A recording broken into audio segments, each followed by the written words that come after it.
Let's also get your perspective from Sajjid Chinoy. Sajjid, good to have you with us. Let's get your view on what really lies ahead for the plummeting rupee, because even yesterday in the economic survey, we did hear out that word of caution that the rupee would face further depreciation, particularly in the current inflationary scenario. Would love to get your perspective on what's really in store for the rupee.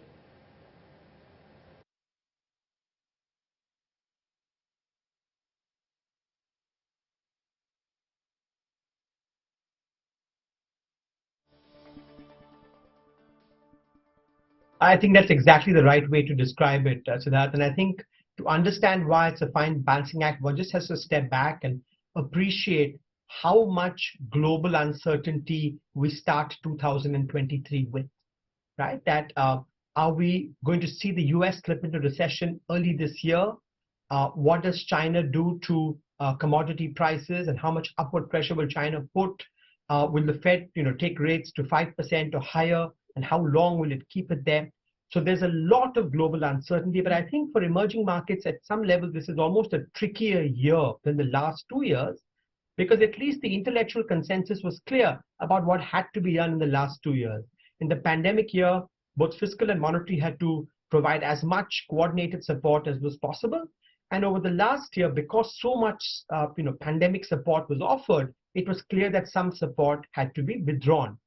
This is a trickier year for most emerging markets and Indian policymakers, because on the one hand, we're looking at a pretty sharp global slowdown, notwithstanding the China reopening. Global growth is still supposed to go from 3% last year to 2% this year, and the odds are the US will enter into recession at some point. And so you've got to anticipate this global slowdown, which India will not be able to escape. But on the other hand, you still have residual imbalances from the previous year. Core inflation is still sticky. The current account deficit, though the peak has passed, is still quite sticky, around 3% of GDP. So the fiscal has to, in a sense, walk this fine line between preserving and protecting macroeconomic stability on the one hand, and yet trying to generate fresh growth impulses on the other. And I think that's why this has to be a fine balancing act. Thank you for that perspective, Sajjid. That was Sajjid Chinoy, Chief Economist of JP Morgan in India and a member of the Prime Minister's Economic Advisory Council. We are also now joined by Karishma Asudani. She is tracking the Finance Ministry and she is with us.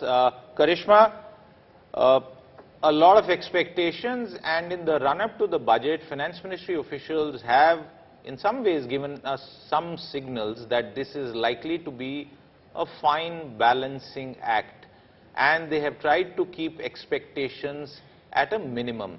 How would you describe the intent of the Finance Ministry in this budget making exercise? Siddharth, yesterday the Economic survey pitched for fiscal prudence. So in light of that, Finance Minister Nirmala Sitharaman could actually go for a judicious mix of tax reforms, expenditure rationalization and fiscal consolidation. We have repeatedly told this on Business Today television that this is not going to be a budget of big bang announcements, but rather it's going to be a budget of fiscal consolidation and keeping their math and basics right.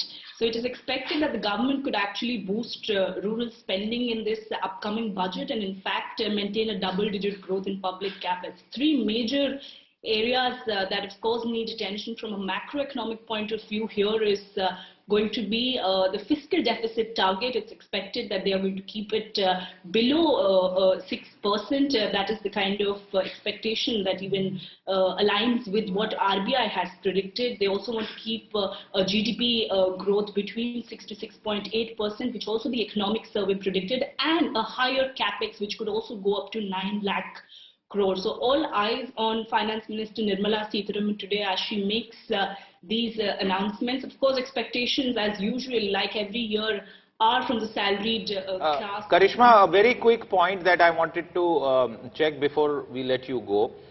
In terms of the expectations of tax relief, you've done several stories, we've been focused on this. What are the chances that there would be an income tax break, some sort of relief for the middle class?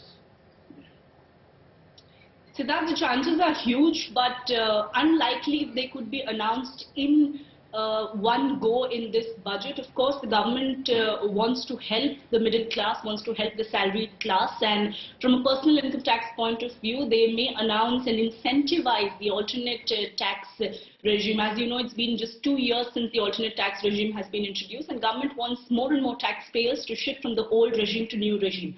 But because of less incentives and deductions and exemptions under the new regime, not a lot of taxpayers find it profitable in terms of their tax handling. So maybe in this budget, the government may try to incentivize it by probably cutting down tax on salaried employees who are earning up to 5 lakh per annum. They may also announce furthermore exemptions under ATC and ATC-DD, which could be expected even in the budget or probably in next few months to come. In terms of capital gains tax, as we know, they're of course wanting to come with a new path with the capital gains tax. They want to work on a uniformed and a systematic system, but unlikely an announcement to be made today. Okay. I'm interested in what you touched upon, Karishma, with regards to capex, because that's really going to be the key, isn't it, when it comes to driving growth, and a lot of expectations are on that front. Yesterday in the economic survey, we again kind of heard a hint about how this was really the onus was on India Inc. and corporate India to implement some of the capex plans that they have been talking about, or that the government's also looking forward to them pitching in.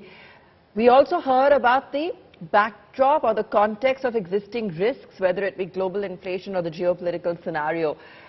Just to get a sense from you, from what you're hearing on ground from your sources, could we expect any kind of mega numbers? Because if they are looking at fiscal consolidation, there could be limited extent to which they could really play with this.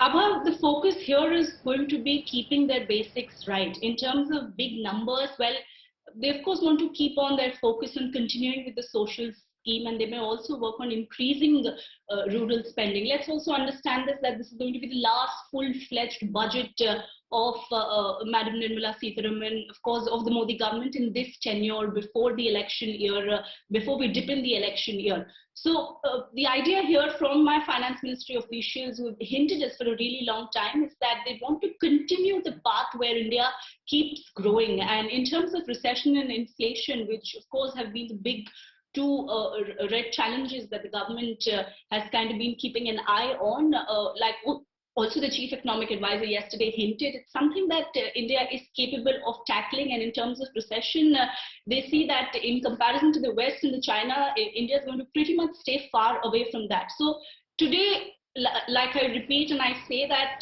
the focus is going to be on maintaining the kind of numbers that they've been reiterating for last few years.